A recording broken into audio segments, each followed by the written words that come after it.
My name is Gabrielle Demeestere. I'm a filmmaker, and I just directed my first feature film called Yosemite.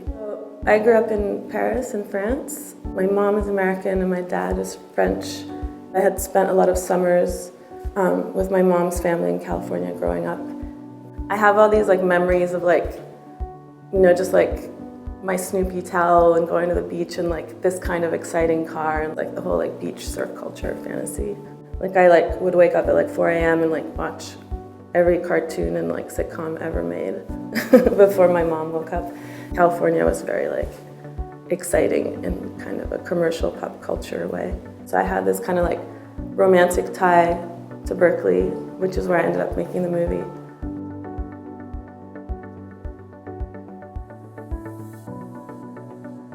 I've studied literature a lot and I love reading.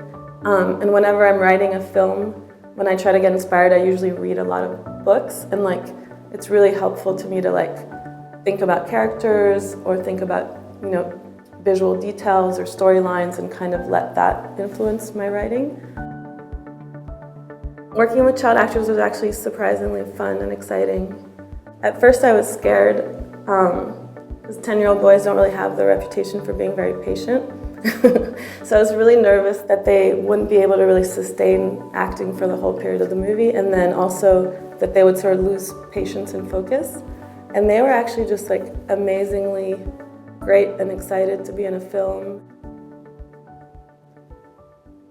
French culture has had an impact on my work for sure, in that I grew up in Paris like a total film nerd, watched a ton of French film and art house movies and foreign films, and the film culture there is so strong. I think that sort of whether you're educated or not, you have this really pretty strong knowledge of film, and a lot of people go to the movies and talk about movies. So that really contributed to my love of film and the kinds of films that I like as well.